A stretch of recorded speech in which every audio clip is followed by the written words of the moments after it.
Guys, finding a good fantasy show is pretty hard to come by nowadays, trust me, I've looked, but Shadow and Bone? Well, I might have some good news for you guys. Let's get into my review.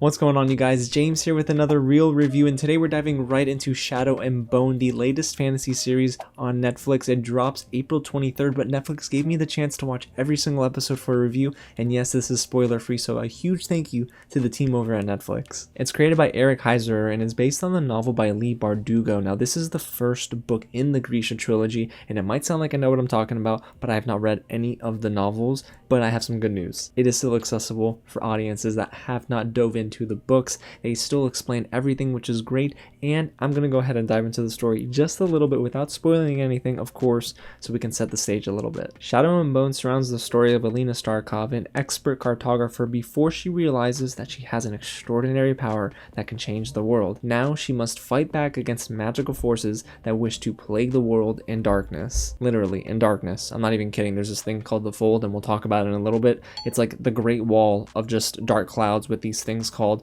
Volcra, I believe, and they eat people's heads.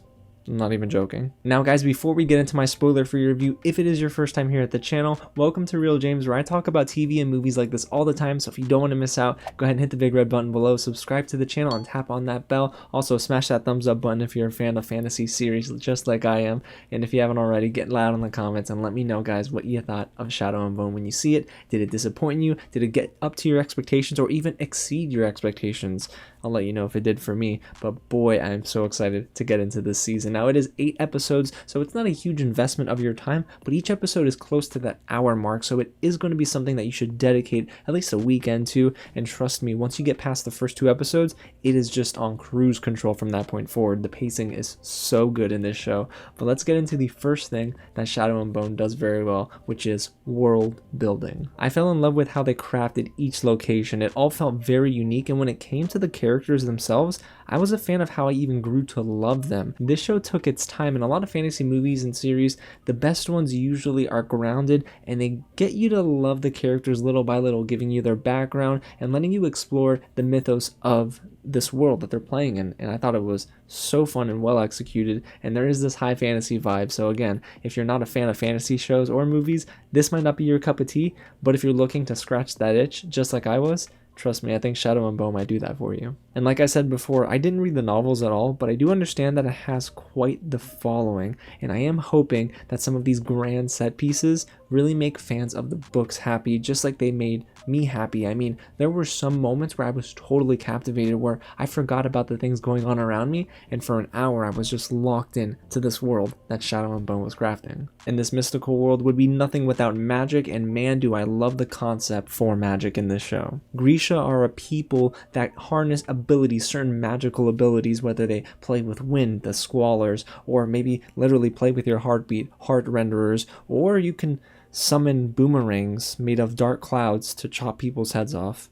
Yeah, I'm serious, that happened. And it's actually a pretty good transition into something else that surprised me, guys. Even though Shadow and Bone gave off that young adult feel, especially from the trailer, this show can get pretty graphic. Whether it's just simply blood or the bones cracking in someone's body when, the heart renderers messing with people, or it is on the other side of the extreme, which is animals and humans just getting chopped up by dark magic. It is incredible to see what they were playing with in this show, and it really does honor that TVMA rating, especially in some moments towards the end of the show where let's just say the dark forces are out to play.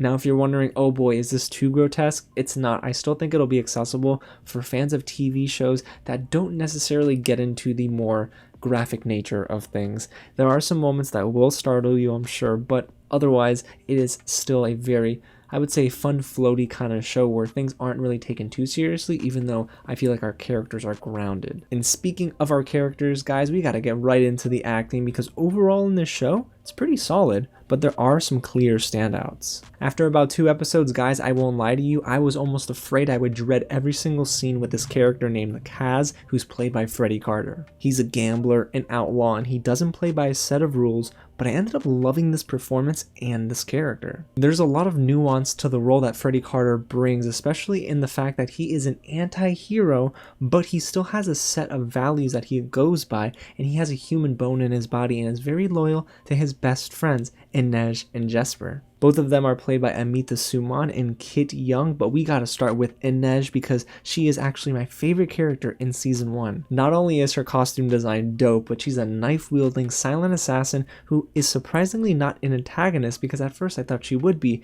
but eventually she grows into being a character that I empathized with pretty heavy, and she's fighting for her freedom and the freedom of her people, and she is sticking by the side of Kaz, who I was shipping them both together at one point, but I eventually figured out that they're just really good friends.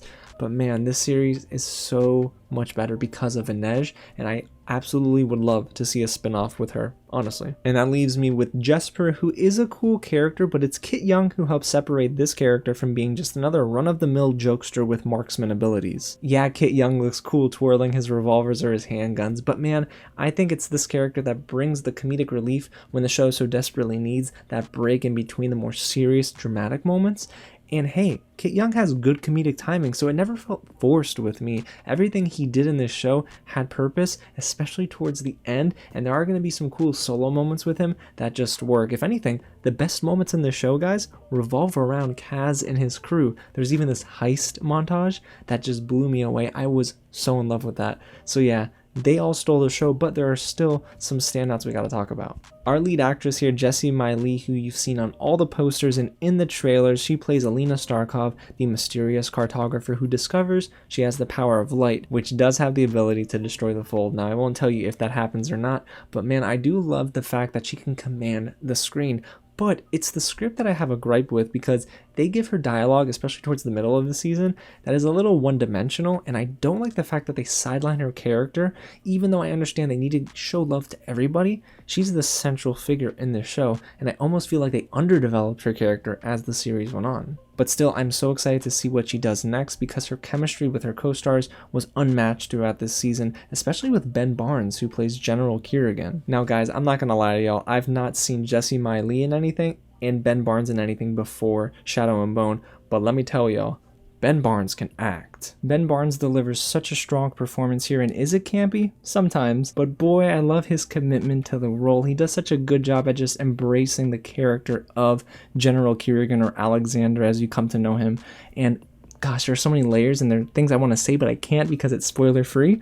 But man, this is so fun. It's great to see his arc. It's one of the strongest performances in the show, hands down. And you're probably wondering why I haven't spoken about Mal, who's played by Archie Renaux. I think the character really is fine. On his own, he's pretty strong, I would say, but his best moments come one-on-one with Jessie Miley. But the script doesn't necessarily make him out to be more than just a bland character in most scenes. I hate to say it because I do think, again, that he gives a good performance. It's just doesn't really impact you as much, if that makes sense, compared to everybody else. Now guys, Shadow and Bone really does have some issues, and that really comes in the second half of this season. It's just a bit too hit and miss for me. The pacing feels a little off, scenes tend to drag, and episodes become a little too convoluted for me as they get closer to that final episode. There's also this weird, heavy focus on Nina and Matthias's storyline, which did not work for me at all. Not only was their relationship a little too unbelievable, but I felt like it was shoehorned in, and we don't necessarily understand its importance at all.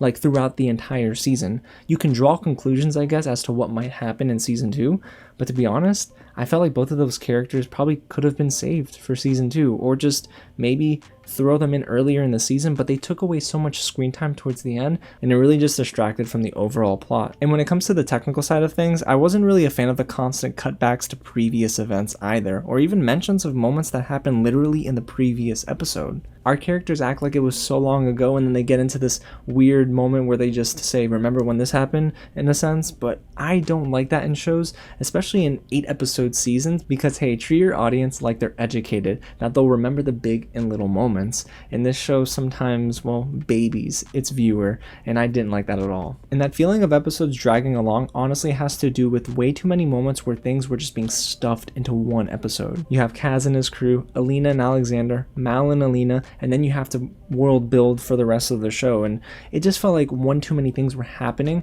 and some characters got lost, some characters got sidelined, And eventually I was left saying, okay, well, did we need all of this in 51 minutes? Probably not. Maybe give an extra episode or two in the season and let things breathe a little bit, and I think that would have benefited the show. And that leads me into something else that didn't click in the season finale. Even though episodes in the beginning felt tight, and then as the season went on, maybe things got a little too jam-packed, the ending clearly set up for season 2, but it didn't really hit for me. It didn't make an impact, and I was wondering, okay, so you've pretty much have all your cards on the table, but from that point on, what else is left? And it didn't really make me want anything more from this season, and that kind of stinks, because I thought I would sit back and say, you know what, I need a season 2 right now, but I'm not clamoring for one. Am I going to watch a season 2? Absolutely, but in this finale there were just plenty of predictable turns in the story, and again, way too much of an emphasis on Nina and Matthias' story. So overall, you guys, Shadow and Bone really is a fun fantasy series that is going to, again, scratch that itch for fans who have been looking for an original series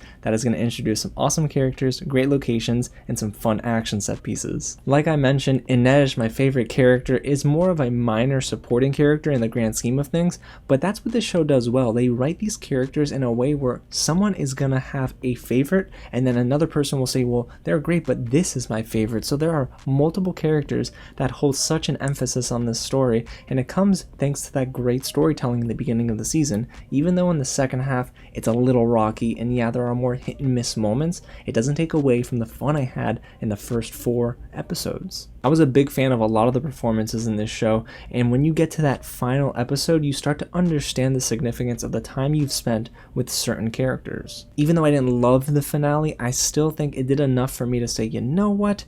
Yeah, I can see why they'd make a season 2, and am I going to watch it? Of course I am. And is this going to make people happy that might not even know what Shadow and Bone is about? Absolutely. This series seems like it's going to have a lot of lore behind it, but for the most part in season 1, the show does a good job at being accessible. So if you're afraid of stepping into something that already has a huge following, don't be. I recommend Shadow and Bone this weekend, and yes, it's going to be a great compliment after you finish The Falcon and the Winter Soldier, because it's going to give you another sense of escapism. You're going to get lost in this world like I did, and Shadow and Bone is definitely something that needs to be on your watch list, guys, on April 23rd. So there you have it. That's my real review of Shadow and Bone. If you haven't already, guys, again, go ahead and hit the big red button below and subscribe to the channel, because if you got to this point of the review, that means you're a part of the real family. And if you haven't, smash that like button and get loud in the comments, guys, and let me know what you thought of Shadow and Bone. Did you like it as much as me, or did you have a little bit more of an issue with how this series went along from episodes 1 to 8? Alrighty, y'all. Again, thank you so much for watching, and I'll catch you at the next screening.